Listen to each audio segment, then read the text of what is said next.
Hey, friendo, Steve here. And Larson. We're talking about AEW's Revolution, the good, the bad, the ugly. This is Friendo Club Wrestling. It's meant for short form content. We've got a full hour plus long recap of AEW Revolution over at our podcast Going In Raw. But for Friendo Club Wrestling, we figured we'd break down the pay-per-view a little bit different.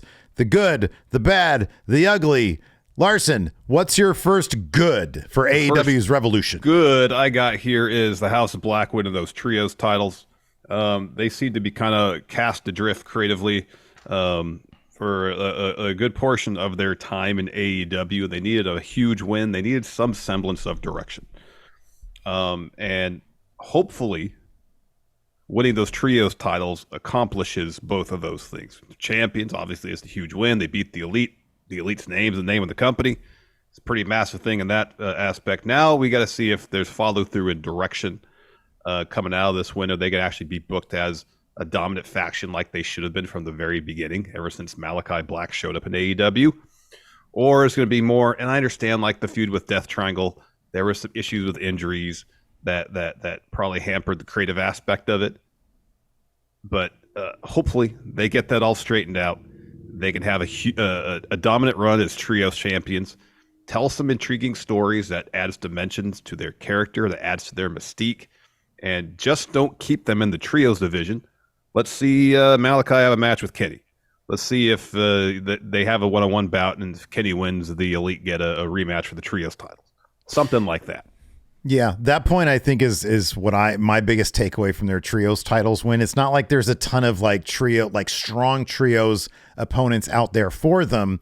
I like this because it gives them something that they can hold on to and be like, hey, we're dominant at something, and let's use this to go on to other things. Like you said, Malachi with more singles opponents, and Brody and Buddy perhaps. And I know usually Brody and Malachi tag, but the other two guys go on to to in the actual proper tag division, maybe compete there. And even split Brody and Buddy off into single stuff as well. Use this as a springboard to sort of have them infect the rest of the company and stop with the lights on, lights out stuff. Yeah. Get them involved in actual stories. But yeah, I'm hoping, I like this as a good, because I hope that this is something that can propel them to more stuff. My good for AEW Revolution is Mox versus Hangman.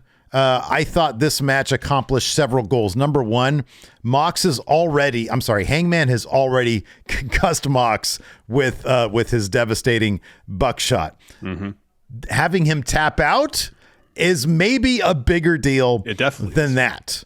Because he didn't get, it's funny because on this show, we had the juxtaposition of both Blackpool Combat Club members tapped out, whereas Samoa Joe passed out. Mm-hmm. So Mox being hung by the Hangman, which, played into his name. At a certain point in the match, Mox actually got himself booed by the crowd. This made Hangman look like $1 million, and it was a phenomenal Texas death match. Really, really good stuff. And I thought it did so much for Hangman, a guy who needs to be put back in a prominent position.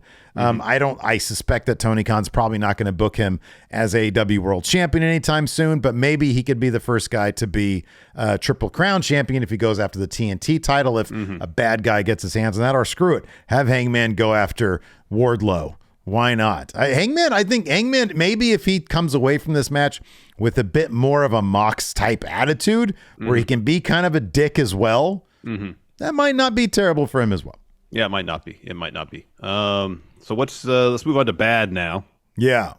I'll agree with anything you said about Mox Hangman. I was pretty excited to not only Hangman won, but he had Mox tapped out, because we had to see that before at AEW, I don't believe. Pretty big deal. What's your first bad for AEW? Oh, my first bad. My first bad is the Gun Club retaining the tag titles. They just get a reaction. If they got massive heel heat, boos, garbage being thrown in the ring, that's one thing. Mm-hmm. But the crowd is indifferent. Yeah. And that's quite possibly the worst reaction you could want from a crowd, especially for heels. Mm-hmm. Well, for faces, for that matter, too. I understand they want to have the tag titles on the Guns with FTR back, so they could finish that story with FTR and have the tag titles involved. I just don't think it's necessary to have the tag titles involved in that story.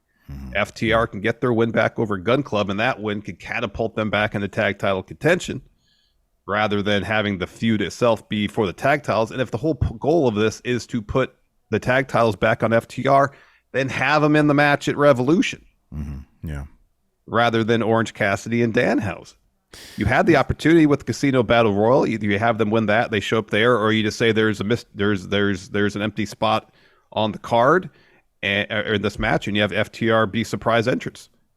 Do that if the goal is to get the tag titles at FTR quickly. But ideally, you have Gun Club and FTR feud outside the title picture for a little bit. It allows the Acclaimed to have, I know they'll pick the belts back up if it happened at Revolution, more time as champion because they're still the most overact in the company. You want them on TV every week. You give them a longer road with the titles, and then you have the collision down the road between FTR and the Acclaimed. One of my uglies was the Gun Club reaction that the crowd gave him, which was zero reaction. One thing you don't want, boos and people, shouting obscenities, sure. Cheers, definitely. No reaction. I don't know. That's good. I think that, to me, that was an ugly. I agree with you completely. My bad is going to be the Elite feeling like afterthoughts. They won these titles from the Death Triangle in a phenomenal best of 7 series. And since then, we've basically seen them defend them against, again, there's just not a lot of quality trios teams out there for them maybe to feud with. And so they've been like in the basketball gym. They've taken on Top Flight and AR Fox a couple times. There hasn't been a lot of important Elite things happening. No. And I feel like this show was another way to paint them as kind of an afterthought. Now, maybe because they can't go any further down, it means that this is going to be a springboard for them to go back up. Maybe the Young Bucks are going to return to the tag division and feud with the Acclaimed. Maybe Kenny Omega is going to become a vital singles opponent for any number of the great opponents that are wrestlers they have in AEW. But so far right now from Revolution, the Elite, even though it was a phenomenal match, coming off as kind of checked out, kind of afterthoughts. I want to see them return to a major role in the company that the company is named after, the Elite. Yeah, indeed. Maybe now that they've got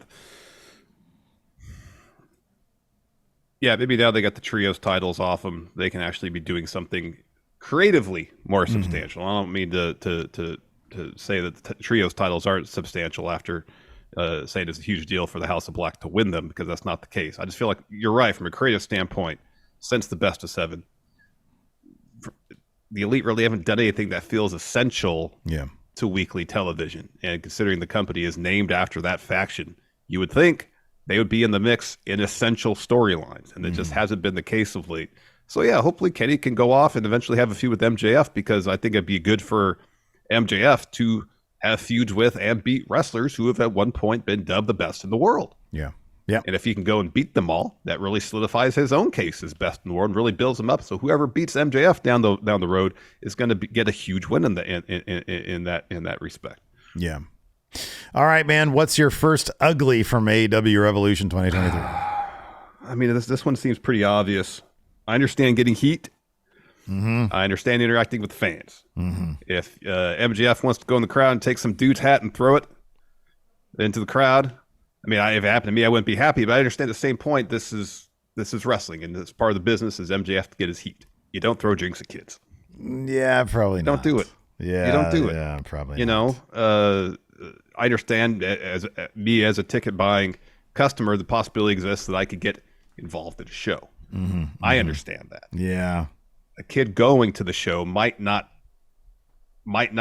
understand that to the same level. Yeah, and it's one thing for even if he goes up to a kid and like he knocks his hat off his head or something like that, or whatever. But to take take a drink and pour it all over him, that's too much. It's way too much. And I understand AEW seemingly made every effort to make good on that. They had the kid backstage, and shout out to Will Washington. Apparently, went and bought a acclaimed foam hand to give to the kid. That's a stand up move from Will.